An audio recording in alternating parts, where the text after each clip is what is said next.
Baiklah, di sini saya akan menjelaskan materi kami tentang pengadaan tanah bagi pembangunan untuk kepentingan umum. Berdasarkan pertimbangan Undang-Undang Nomor 2 Tahun 2012 tentang pengadaan tanah bagi pembangunan untuk kepentingan umum atau biasa disebut dengan UU Pengadaan Tanah.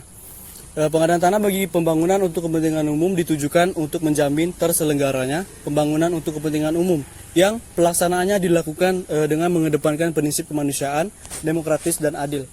Pengadaan tanah dalam UU Pengadaan Tanah adalah kegiatan menyediakan tanah dengan cara memberi ganti kerugian yang layak dan adil kepada pihak yang berhak, yakni kepada pihak yang menguasai atau memiliki objek pengadaan tanah dengan pergantian yang layak dan adil dalam proses pengadaan tanah.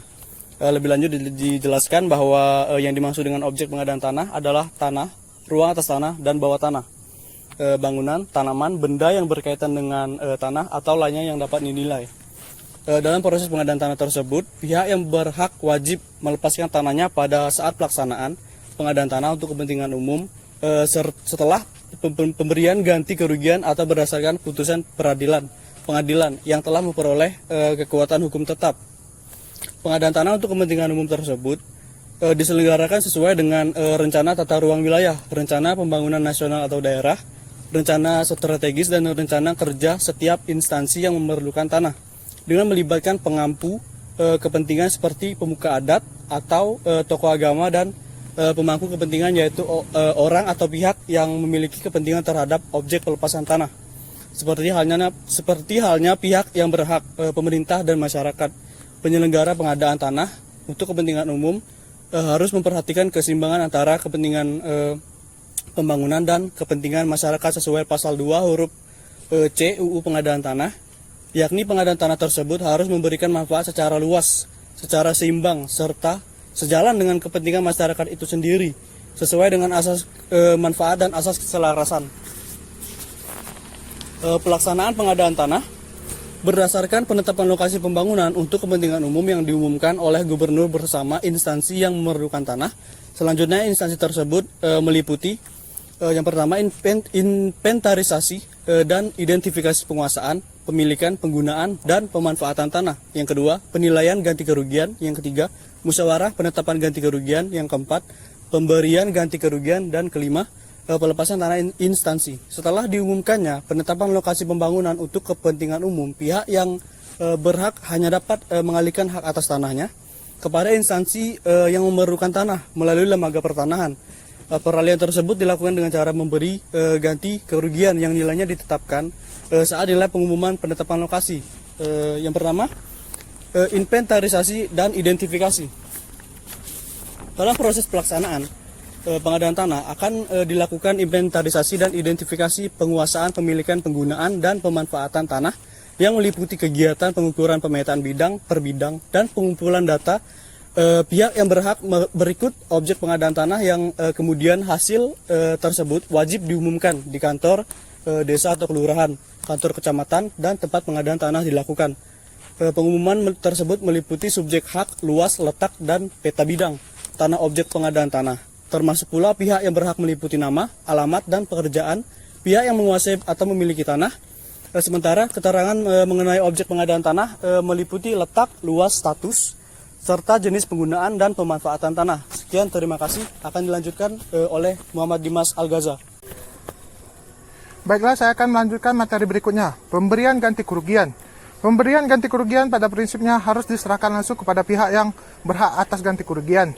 Apabila berhalangan, pihak yang berhak karena hukum dapat memberikan kuasa kepada pihak lain atau wali waris. Penerima kuasa hanya dapat menerima kuasa dari satu orang yang berhak atas ganti kerugian. Yang berhak antara lain pemegang hak atas tanah, pemegang hak pengelolaan, nazir untuk tanah wakaf, pemilik tanah bekas milik adat, masyarakat hukum adat, dan pihak yang menguasai tanah negara dengan itikat baik.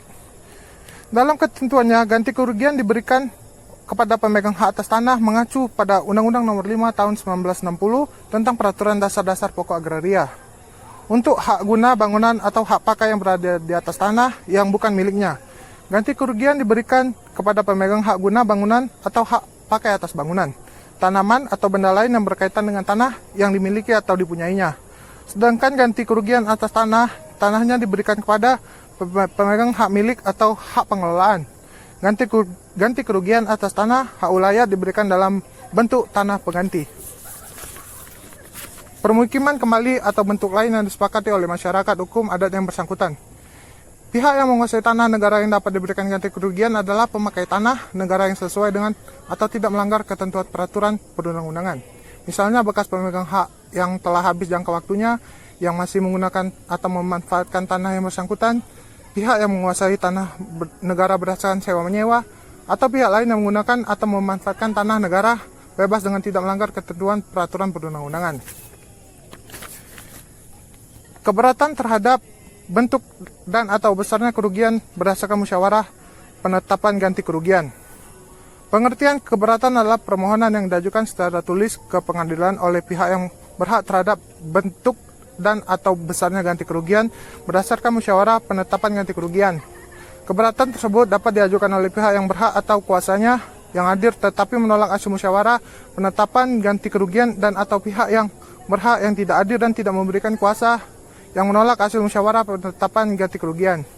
Keberatan tersebut harus diajukan paling lama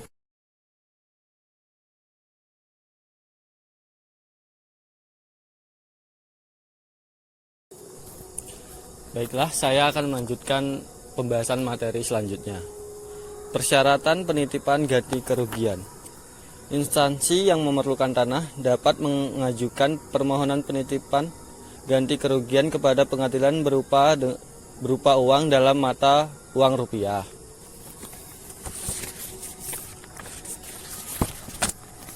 Selanjutnya, pengambilan ganti kerugian.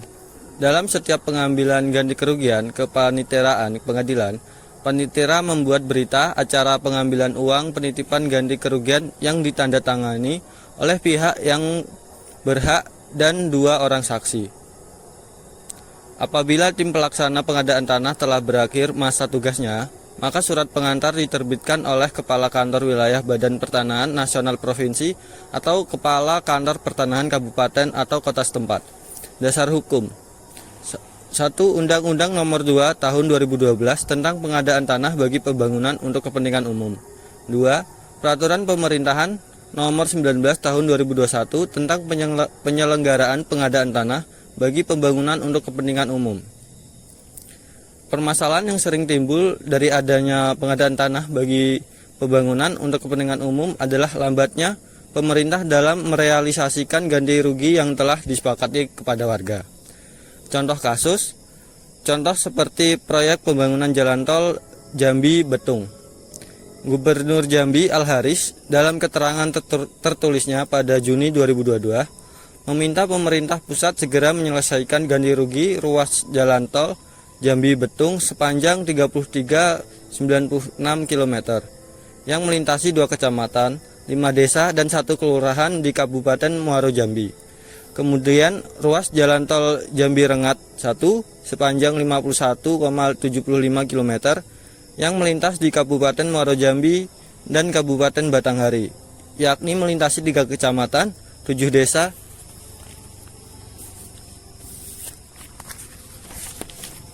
dan 1 kelurahan. Kemudian ruas jalan tol Jambi Rengat sepanjang 64,75 km yang melintasi 2 kecamatan, 12 desa dan 1 kelurahan di Kabupaten Tanjung Jabung Barat. Materi selanjutnya akan disampaikan oleh Herlambang Jati.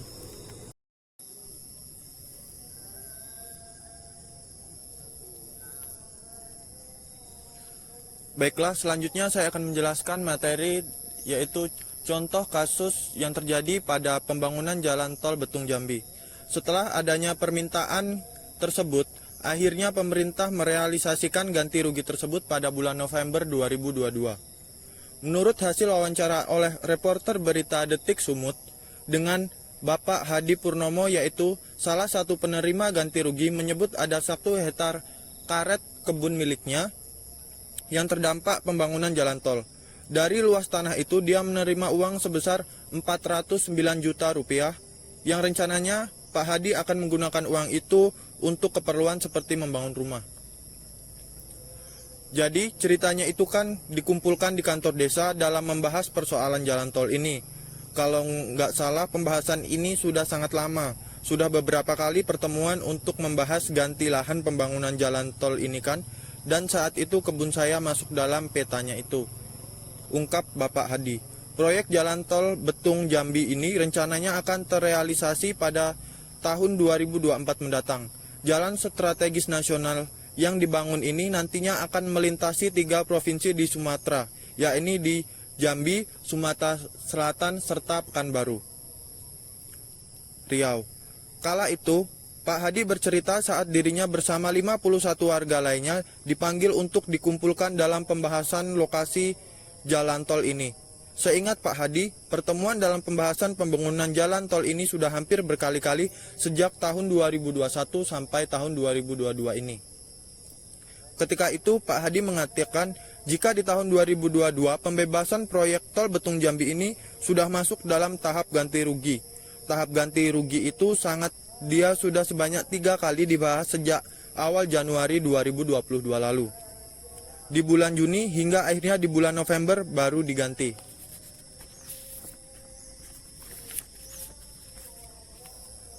Pak Hadi juga awalnya sempat ragu dalam membebaskan lahan kebun karetnya itu. Namun lantaran masuk dalam peta pembangunan jalan tol Trans Sumatera, maka dia pun mengikhlaskan lahannya tersebut. Baginya, pembebasan lahan itu juga tidak membuat dirinya rugi lantaran ada lahan lainnya yang masih dapat digarap oleh Bapak Hadi. Kemudian yang terakhir ialah kesimpulan. Yang pertama ialah pengadaan tanah untuk kepentingan umum bertujuan untuk menyediakan tanah bagi pelaksanaan pembangunan guna meningkatkan kesejahteraan dan kemakmuran bangsa, negara, dan masyarakat dengan tetap menjamin kepentingan hukum pihak yang berhak. Kedua, masalah-masalah yang sering terjadi pada proses pengadaan tanah untuk pembangunan bagi kepentingan umum, salah satunya disebabkan ialah kurangnya pemahaman dari instansi yang berkaitan dan juga masyarakat yang kurang memahami mekanisme dan prinsip-prinsip pengadaan tanah untuk pembangunan bagi kepentingan umum tersebut. Kurangnya pemahaman tersebut menyebabkan tidak berjalannya mekanisme pengadaan tanah yang sebenarnya telah diatur oleh peraturan perundang-undangan tentang pengadaan tanah. Hal tersebut karena pengaturan pengadaan tanah untuk pembangunan tersebut pada undang-undang, peraturan pemerintah, peraturan presiden, peraturan menteri hingga peraturan daerah. Oleh karena itu diperlukan suatu konsep yang dijadikan panduan pengadaan tanah untuk pembangunan bagi kepentingan umum. Baiklah, sampai sini materi kita. Jika ada salah kami mohon maaf. Saya akhiri. Wassalamualaikum warahmatullahi wabarakatuh.